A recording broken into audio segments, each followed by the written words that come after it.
de ses souffrances.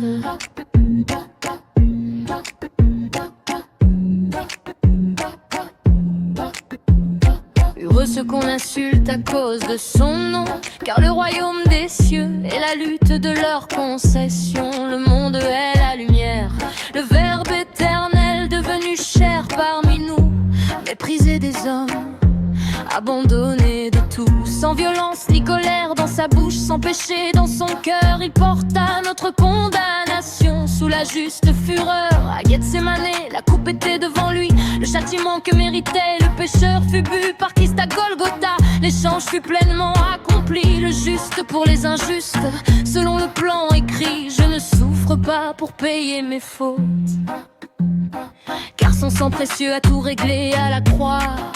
Je ne souffre pas pour ajouter à son œuvre, car son sacrifice parfait suffit une fois pour tout. Je porte ma croix, mais Christ porte à la sienne. Je bois quelques gouttes, lui la coupe entière. Je connais les blessures, il connut le jugement. Je traverse l'épreuve, il porta le châtiment.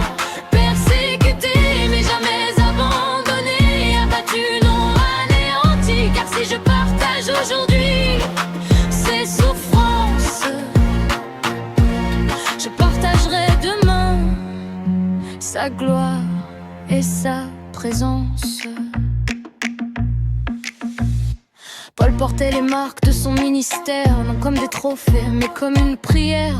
Chaque cicatrice annonce en silence la puissance de Dieu qui se révèle dans la persévérance.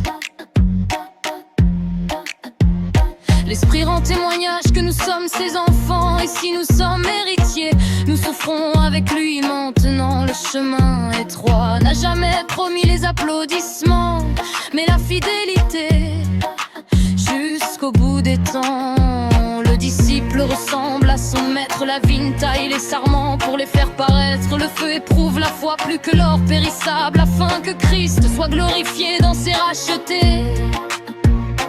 Quand Étienne regardait les cieux ouverts, les pierres frappaient son corps, mais son regard restait vers le Père. Quand Paul chantait au fond de sa prison, la grâce transformait ses chaînes en adoration. Car notre légère affliction d'un moment produit un poids éternel de gloire infiniment grand. Les souffrances présentes ne peuvent être comparées à la gloire future que Dieu va révéler. Je porte ma croix, mais Christ porte à la sienne. Je bois quelques gouttes, lui la coupe entière. Je connais les blessures, il pavait ce chemin. Je traverse l'épreuve, il porta le châtiment. Persécuté, mais jamais abandonné, raté, n'a jamais sans méanti. Car si je partage souffrance, je partagerai demain sa gloire et sa présence. Ils peuvent lire mes mains, mais pas rendre muet l'évangile. Ils peuvent briser mon corps, mais non la vie éternelle.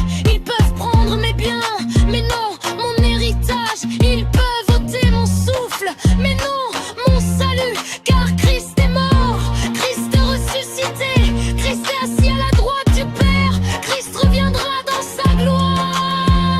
La croix avant la couronne, les épines avant le trône, la souffrance avant la gloire, le combat avant la victoire.